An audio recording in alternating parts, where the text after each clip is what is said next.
Perfect? Bang on my chest if you think I'm perfect. Go ahead, bang on it. No heart? You gotta have heart. Miles and miles of heart. This is Patchwork Heart Ministries' Young Catholics Respond, brought to you by Breadbox Media. Now, here's your host, Bill Snyder.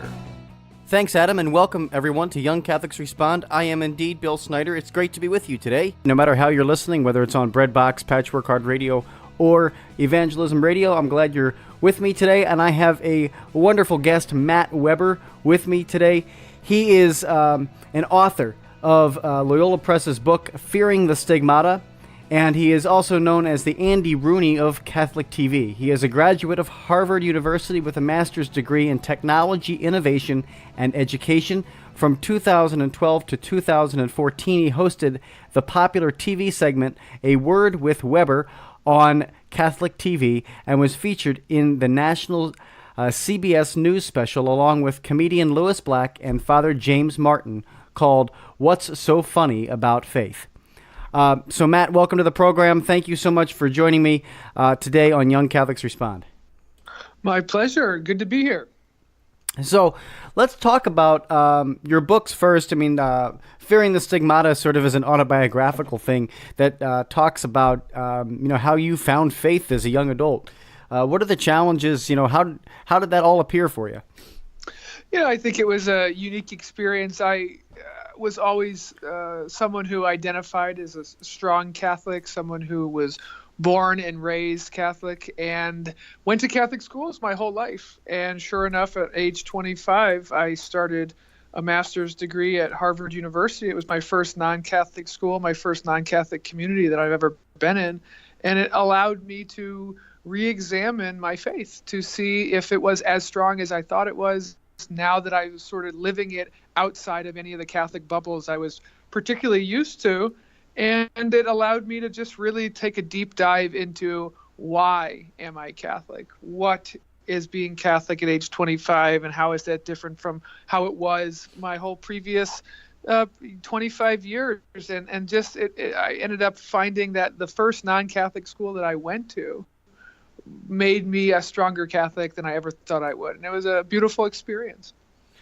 Yeah, how funny is that? It's kind of like when the rug is ripped out from underneath of you, you realize that treasure trove of stuff you've been raised in, right? Exactly. So, it's also incredible. You've had so many amazing experiences as a young Catholic. I mean, being on air with Louis Black, and you've also interviewed people like Oprah Winfrey and Colin Powell, Jeb Bush, M. Night Shyamalan. How does this fit into the Catholic experience for you? I mean, isn't that just amazing? I don't know anybody who's done that kind of stuff. That's incredible. Well, it's interesting. My day job is so I eventually graduated from Harvard, and I've stayed at Harvard, and I'm working in Harvard's administrative and faculty side of the field. And I, as part of my work at Harvard, I host conversations with individuals who come through Harvard, and I get to talk with them and have conversations, and many illustrious people get to come through Harvard, and I get to sit down with them for 15 minutes, like we're doing right now, and just sharing in the richness of a conversation and learning from each other in this very old form of educating each other and the world now that it's captured. And I think I've just really enjoyed having that thread of storytelling, whether it be at my Harvard job or all of my work in writing for Loyola Press or having a TV show on Catholic TV. At the core of everything that I do is this notion of how do I tell a good story, and how do I tell a story that provides impact in a community that I think is at the crux of why we tell stories. We tell stories to inspire. We tell stories to be a light in the darkness. We tell stories to make people laugh. We tell stories to educate. And I think at the heart of everything that I do, I've always wanted story to be there. Absolutely. Story is, how Jesus spreads the gospel and spreads the faith. There are, I think 36 or 37 different parables throughout the gospels. So when you look at that, Jesus' primary mode of evangelizing is through stories and analogies. And, so what are the stories that people are relating to today out in the the Catholic world. When we're talking about the world of young Catholics, the church will define that for you rather rigidly, as the USCCB does, from 18 to 39, right? But what is the experience a young Catholic is looking for? That demographic I'm talking to is that college age, post college, maybe up through 27, 30 years old. What are they looking for? What is the hope? What is that story they're looking for? Yeah, and it's nice to feel like I'm still, by the USCCB standards, considered a young Catholic. I'm 34 years old, getting very close to just being a non-young Catholic. But I think that, to your question, your good question, it's I think 18 to 39-year-olds or whatever, they're looking for community and they're looking for authenticity. And I think they're looking for community because in some way, shape, or form, they are still Catholic as a young adult, because at some point in their life, they found community. And that can be the community of prayer between yourself and God, or that can be the community of a small faith sharing group at a church, or maybe you went to a Catholic college, or maybe you didn't, and there was the Newman Center on campus, and you were able to connect with people around faith. I think it's in sharing in that community that faith can grow and faith can strengthen. And I think the authenticity piece is really critical too, because if it's not authentic, if it's not real, if it feels like you're just going through the steps, oh, it's Ash Wednesday again, it's Lent again, oh, it's Advent, let me do this, and we're going to go to the vigil, and we're going to say our prayers before meals and things like that. If it feels like it's not if it's not deep down in your heart and soul something that you value or care about, then I think you need to really reimagine why it is that you are faith-filled, why it is that you are doing this work. And I think that a lot of parishes, a lot of priests, a lot of folks who maybe want to connect to young Catholics, they oftentimes don't know how to do that. And that's why it's important for young Catholics to help articulate what it is that they want, what it is that they need, and to do a lot of the programming that would typically happen in a parish setting. I think a lot of parishes right now think, well, if we want to bring young Catholics into the church, what do we need to do? Well, we need to have some sort of late night beer and pizza component after a Mass. And that's not a bad idea, but I do think that the ideas that germinate from trying to connect in an authentic way with a younger Catholic community have to go deeper and further than just sort of thinking, well, young people like movies, or young people like beer or pizza, young people don't like to wake up early, so we'll just try and do this programming for them. I think it's much more valuable for young people to help dictate what it is that young people want and to communicate that within a sort of very organic way within a parish community or a youth group or whatever. Yeah. So when you go to communicate that, I think we live in almost two different worlds. We have a group of priests who are, aging in the United States and have really no idea what Twitter, Instagram, and those methods of communication are. And then you've got young adults who are communicating through those things. I mean, Facebook and Twitter and all these different modes of communication. And it seems like, one group of people is communicating this way, and the other group of people are still communicating through a parish bulletin that may or may not be read by two people. So what are some of the strategies to bring people together to have that conversation about, hey, you know what, this is what we as young Catholics want, and we respect what you've been doing for 2,000 years, because I think the majority of young people and young Catholics do respect what the Church does and is doing. Once they get to understand how authentic it truly is. So how do we bridge that gap? Yeah, I think that there always has to be some learning curve and a couple bumps along the way. That has to be a given. You're not going to transition from one parish pastor to the next without any issues or without any challenges. So you just have to know that for an older generation and a younger generation to kind of find common ground, there's going to be that Venn diagram, and there's going to be pieces that are not going to connect so well, but you need to focus on what is it that we do share in common. What is it that we can learn from? I met you when I was out in Milwaukee at a conference where a conference was put together in the Archdiocese of Milwaukee to help everyone of all ages learn about digital trends in communication. And I think that professional development, that learning, that sort of lifelong learning element within the church is really important. And I also think it's important to bring people together, to make sure that the parish council is not just a bunch of people in their 70s who have belonged to that parish for 40 years, who are big donors or are big names in the community. I think it's really important that there's diversity of voice, of opinion, of age, of socioeconomic background, so that these groups that all share a common bond of being Catholic can feel like their voice is heard in a way that is actually meaningful, and that it's not sort of like you're the token whatever, you're the token young person on this council, or you're the token young person in this group, and what you say we will listen to, but we won't take action on it. And that's where I think it's really critical that there is, as you nailed it, respect among all people at the table, and that there are seats at the table for all folks. Yeah, wonderful. Wonderful stuff. Matt, these interviews fly by. They go so fast, especially when we got somebody on who's been at Harvard and dropping all that amazing wisdom. So I have to take a short break here on Young Catholics Respond, and then we're going to come back and continue our conversation and maybe talk about some of those practical steps. What are those, real boots on the ground type of things that we can do to bridge that gap and to really participate in the Catholic faith and be called to participate in it as a young adult. So right back after this here on Young Catholics Respond, I'm Bill Snyder. The Contemplative Stations of the Cross audio devotional is now available from Patchwork Heart Ministry. This devotional features an introduction and overview of the theology, history, and spirituality of the Stations of the Cross by Father Bill Zimmer, a priest of the Archdiocese of Chicago, along with an audio version of the Contemplative Stations of the Cross led by author Bill Snyder, and the Stabat Mater, chanted in Latin by Marissa Ellison.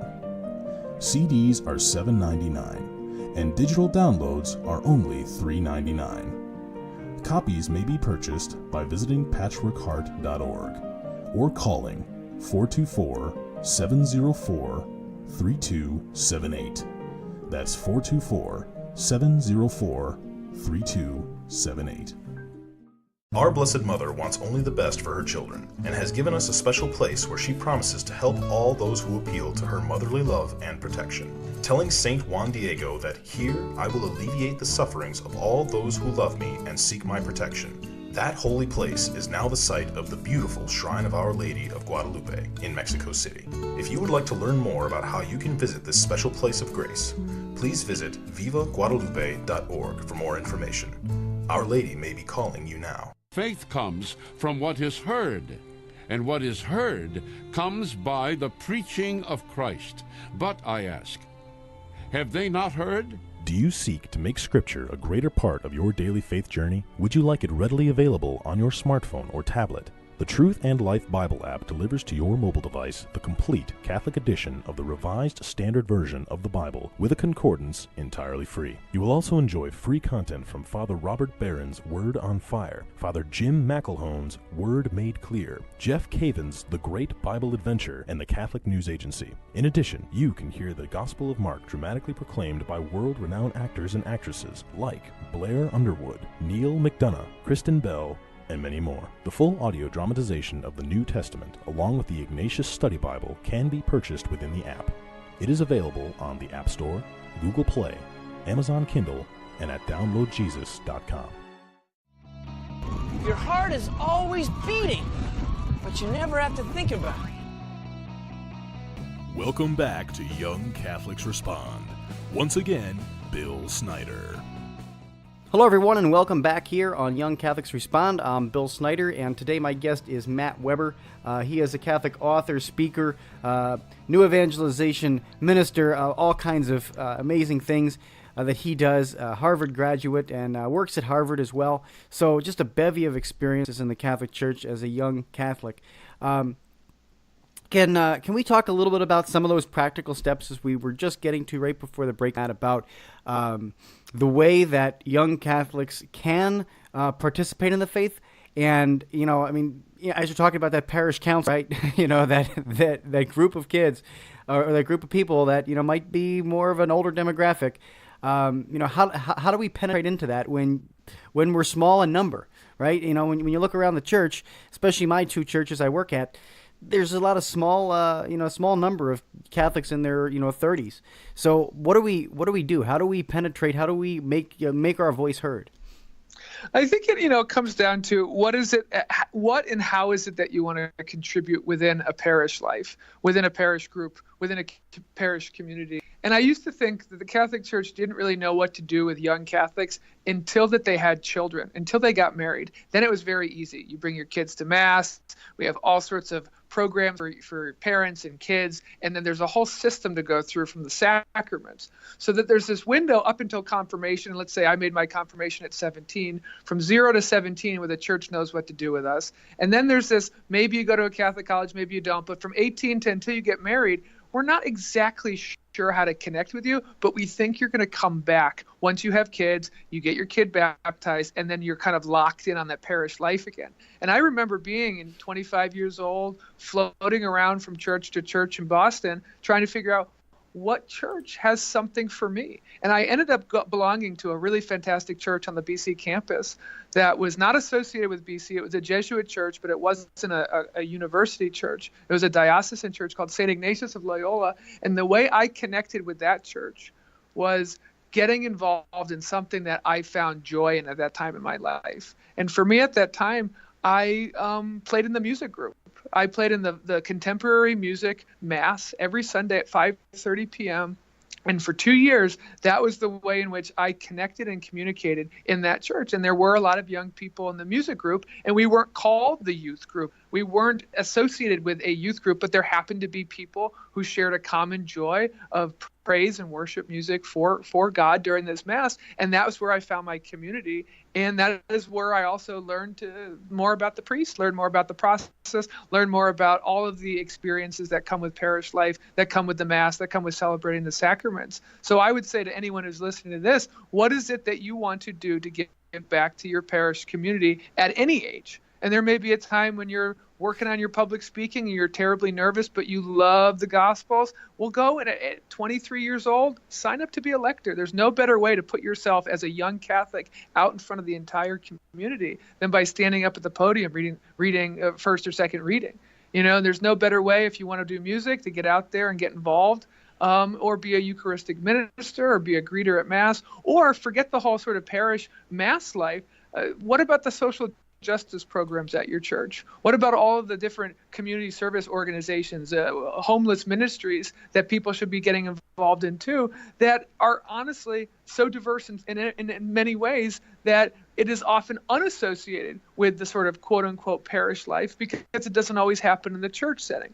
So I think this is a little bit of a rallying call that you should, as a young Catholic, find something that you feel is a good opportunity to give back your God-given skills into a certain area and to sort of seek it out. And if it doesn't exist, take the good words of Gandhi and be the change you wish to see in the world and go and create it. And you would be very surprised the number of young Catholics or other people who would maybe follow in your, but you have to initiate it.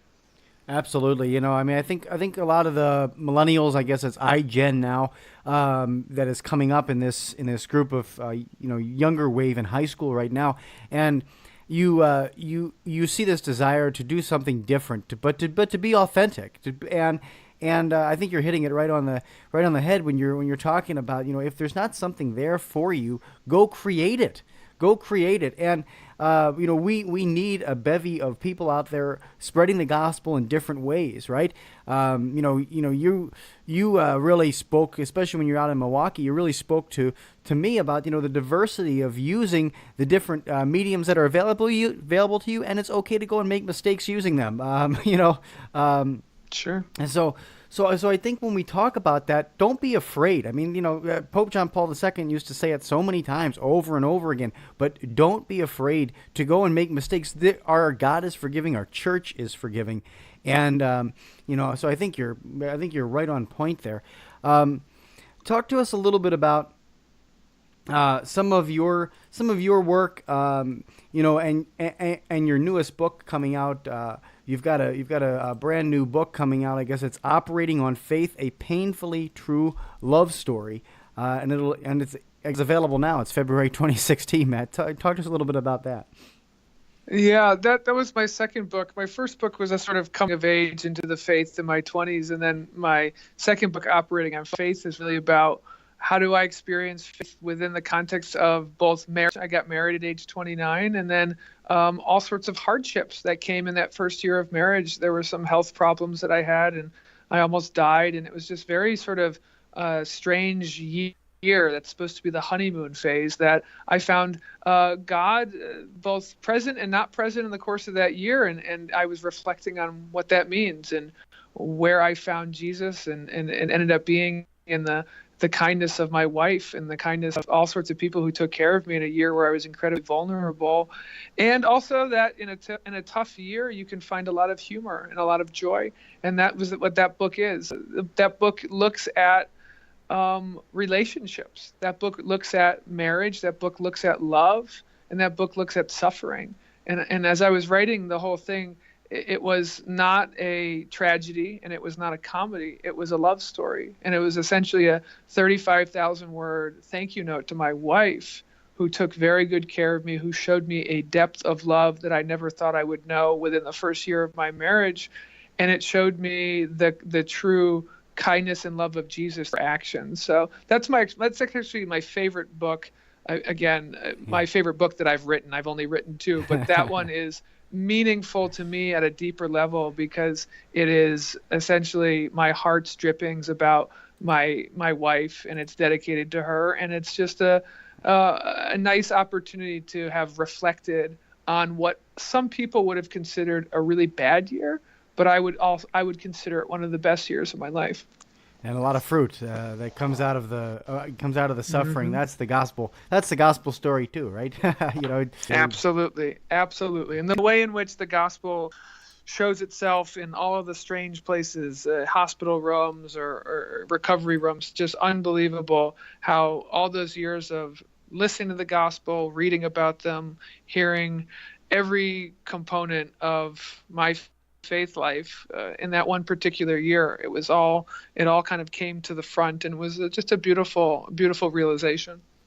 Yeah. What would you say, listening to you talk about that, what would you say to somebody who doesn't have that depth of faith, and may have had that experience of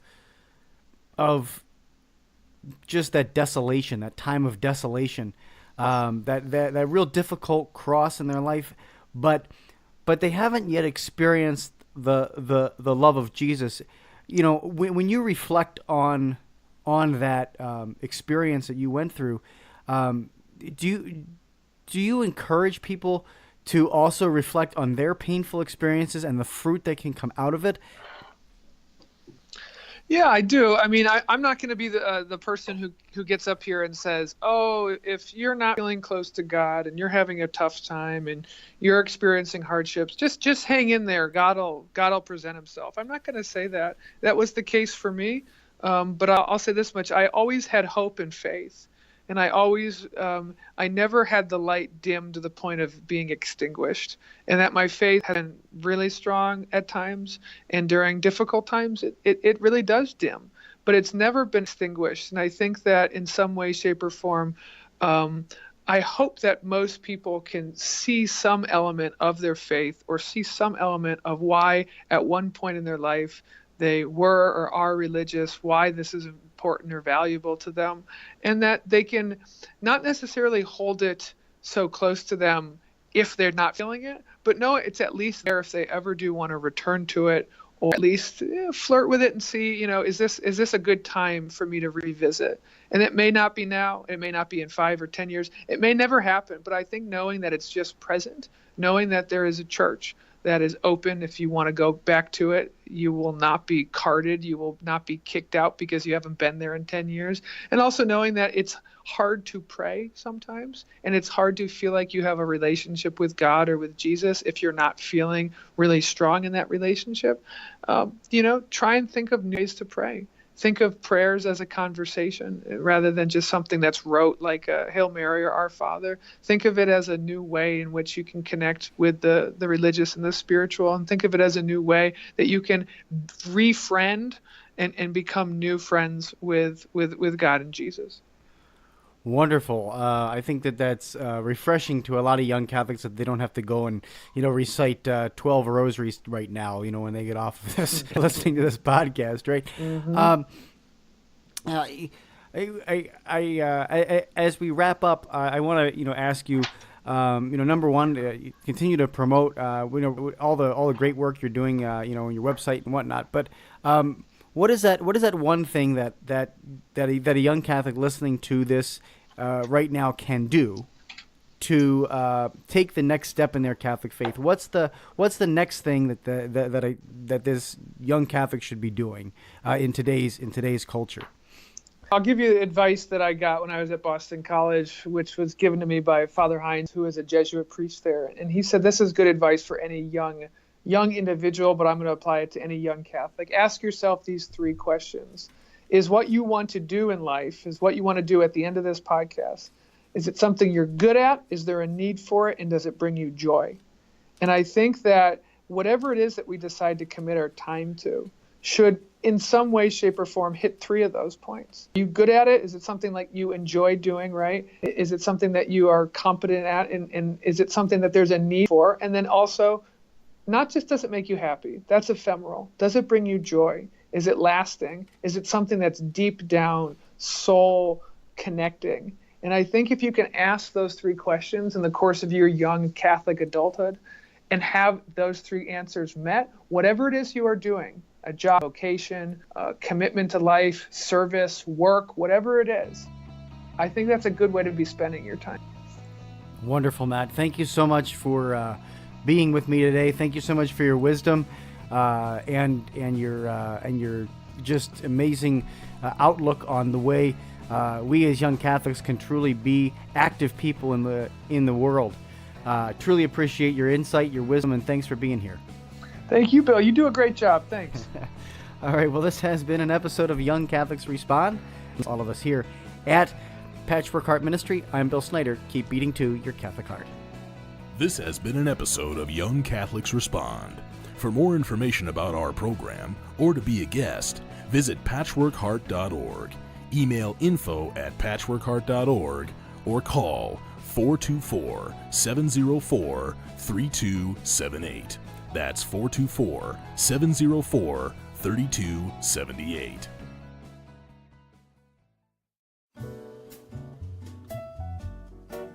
Do you want to keep your finger on the pulse of Patchwork Heart Ministry?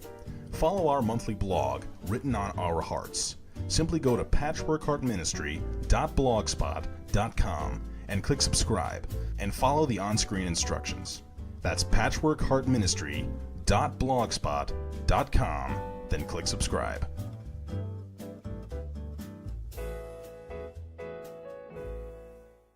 Our Blessed Mother wants only the best for her children and has given us a special place where she promises to help all those who appeal to her motherly love and protection. Telling Saint Juan Diego that here I will alleviate the sufferings of all those who love me and seek my protection. That holy place is now the site of the beautiful Shrine of Our Lady of Guadalupe in Mexico City. If you would like to learn more about how you can visit this special place of grace, please visit vivaguadalupe.org for more information. Our Lady may be calling you now. This is Martha Fernandez-Sardina with your Love Minute, brought to you by RememberYouAreLoved.com. What's the big deal about love? The big deal about love is that we all need love, and we are more fulfilled than ever when we give love. So we must both get love and give love. We must get love from God first and foremost, because He teaches us how to love, because God is love. And then we must give love the way that God gives love. Now, this is very possible because we were created with the capacity to receive love and give love. It's also expected. That's why we have the commandment to love God with our whole being and our neighbor as ourself. It's logical. If we have the ability to love, why don't we exercise it? If we have the ability to receive love, why don't we open our hearts to receive it? So let's get love and give love. For more on love, find us at facebook.com/RememberYouAreLoved. And remember, you are loved.